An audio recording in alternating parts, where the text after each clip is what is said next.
Hello, welcome to this podcast. We're going to talk today about the sixth diminished scale concept, the concept of the Barry Harris method.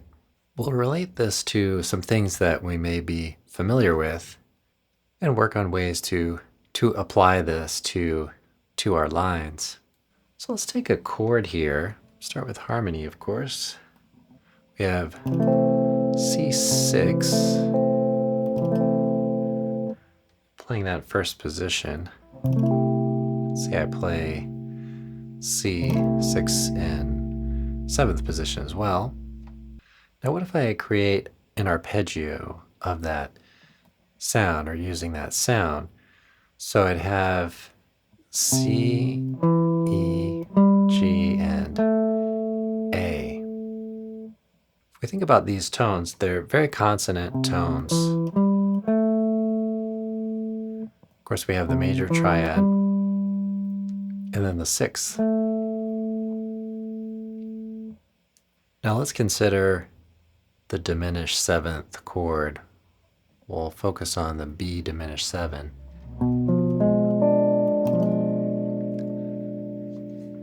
For a moment here, let's hear how just the sound of C6 and B diminished kind of function here.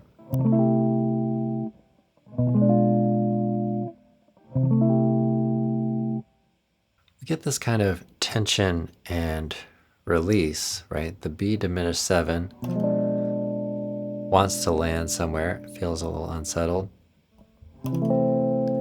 And the C satisfies that.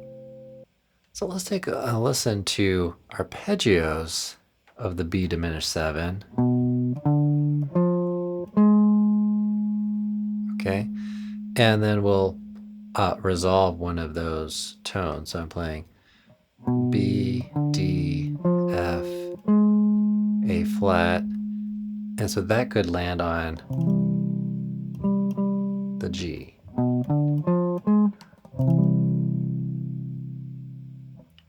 Let's go up an octave here.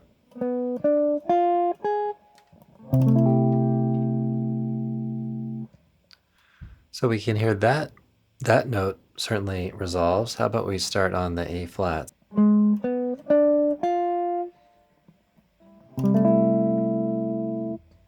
Okay, so that resolves as well, the F into the E.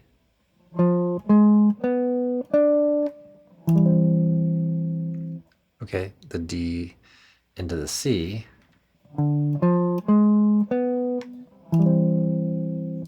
And let's go with the B back into the C. So one thing that you could practice in this way is to work at playing 4 notes of the B diminished 7 and then 4 notes of the C6 and weaving those back and forth.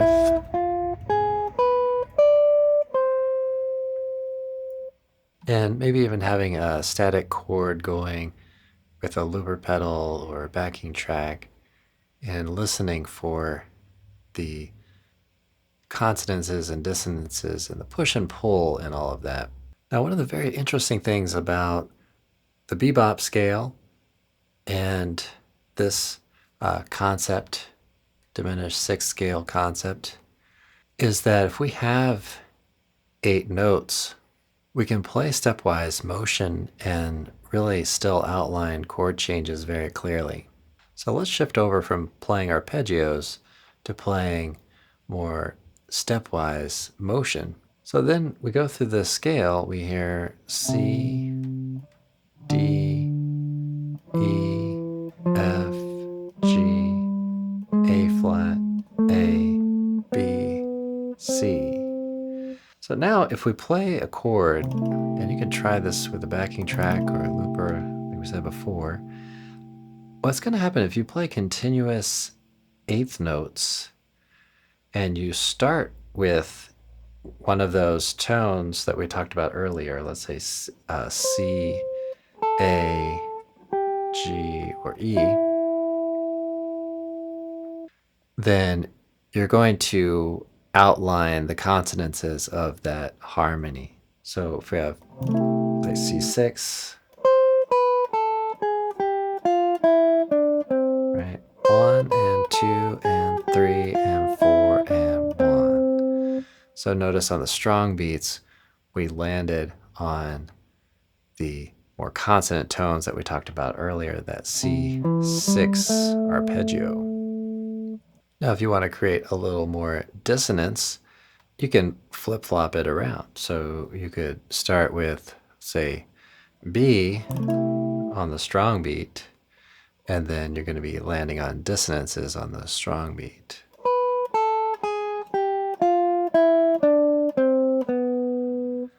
Now, we just talked about this C6 chord. You don't have to limit yourself to only applying this concept over the C6. You can use any major type chord, major 7 or 6/9. So to review a little bit here, taking two 4-note type arpeggios and combining them into a scale, and then really playing them in stepwise motion, but having the availability of playing those arpeggios if we feel.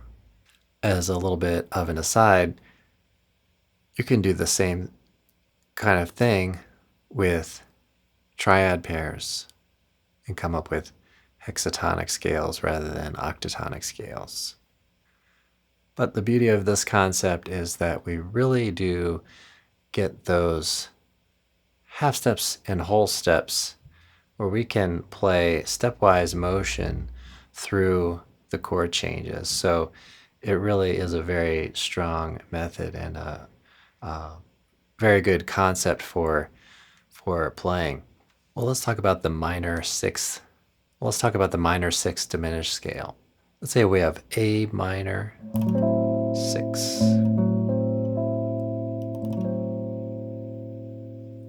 And we play the arpeggio A, C, E, F sharp.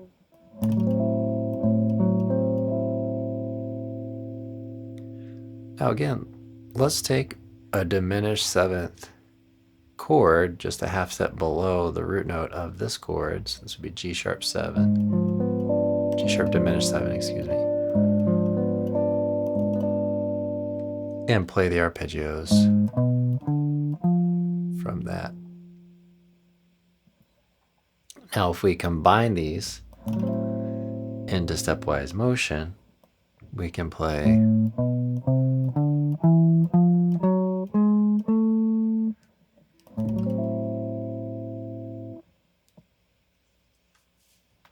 an octatonic type scale. Okay, so there we have a general idea of how this works, and maybe in future episodes I'll expand on this or talk about it again for you. But try this out and see what you can do with it. Try it on some static chords first, and then see about applying it for moving through the chord changes. Through all this, you're still going to really need an awareness of how each note relates to a chord and how the push and pull from one to the next is going to affect your lines. So think about what tones you're playing on strong beats versus weak beats. All right, well, thanks for checking out this podcast. I have a lot more in store for the podcast. I'm working on doing some playing with backing tracks here on the episodes. So look forward to introducing that. That way we can really get into the context of harmony and really start to understand and dig deep into some of these concepts.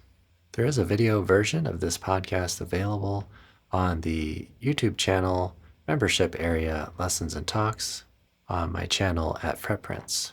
It's also available on the website fretprints.com under our community member area there. Please consider joining and checking it out. You can have a free trial for that. So more about that in the description down below. Thanks for listening. Have a great practice session, everybody, and I will See you all in the next one.